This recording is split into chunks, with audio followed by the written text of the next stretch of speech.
Contra voucher में हम क्या कर रहे थे, जब हम बैंक से पैसे निकाल रहे थे या बैंक में पैसा जमा कर रहे थे तो हम उस एंट्रीज को कॉन्ट्रा वाउचर के अंदर डाल रहे थे, जिसकी शॉर्टकट की क्या थी, F4। F4 से क्या होगा, कॉन्ट्रा वाउचर हमारा ओपन हो जाएगा। उसके बाद देखते हैं हमारा पेमेंट वाउचर। पेमेंट वाउचर में क्या था कि हम कैश के थ्रू या बैंक के थ्रू किसी को पेमेंट कर रहे हो, किसी को पैसा दे रहे हो, तो वो हमारे किसके अंदर जा रहा था, पेमेंट वाउचर के अंदर। किससे खुलेगा ये, F5 से खुलेगा।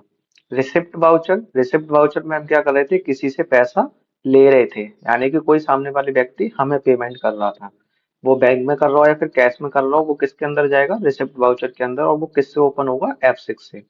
जनरल एंट्री में क्या हो रहा था, जिस एंट्रीज के अंदर ना ही हमारा कैश था, ना ही बैंक था, ना ही परचेस, ना ही सेल्स, एडजस्टमेंट कर रहे थे किसी भी एंट्रीज को, तो वो किसके अंदर जा रही थी, जनरल एंट्रीज के अंदर। जैसा कि हमने यहाँ पे देखा था,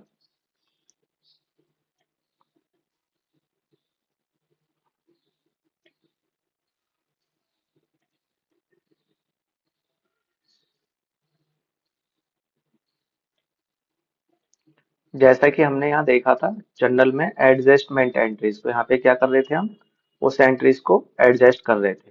जो एंट्रीज हम एडजस्ट करेंगे तो किसके अंदर जाएगी, हमारी जनरल वाउचर के अंदर जाएगी। जनरल का आपको समझ में आ गया, F7 में जाएगा इसका।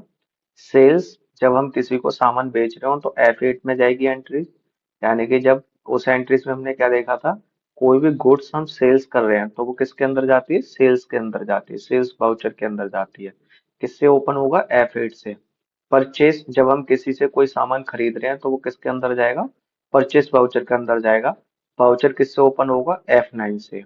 डेबिट, डेबिट नोट हमारा परचेस रिटर्न के लिए, जो भी एंट्री हमारी परचेस रिटर्न की है वो डेबिट नोट में जाएगी। किससे ओपन हुआ ये, कंट्रोल+F9 से।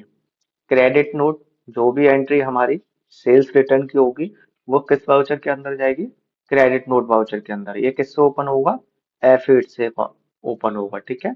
उसके बाद, इसके बाद अब हम देखेंगे कॉमन वाउचर इन टैली, आसान शब्दों में। फर्स्ट पॉइंट हमारा कॉन्ट्रा वाउचर जो F4 से ओपन हो रहा था।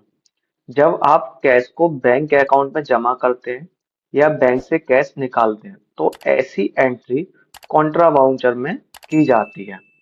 सेकंड पॉइंट इसमें, इसके अलावा अगर आप एक बैंक अकाउंट से दूसरे बैंक अकाउंट में ट्रांसफर करते हैं तो वो भी कॉन्ट्रा वाउचर में आता है। कीवर्ड, कीवर्ड है जैसे कि कैश और बैंक के बीच के ट्रांसफर्स, यानी कि यहाँ पे समझ में आ गया होगा कि जब हम बैंक में पैसा जमा कर रहे हैं, बैंक से पैसा निकाल रहे हैं तो कॉन्ट्रा वाउचर में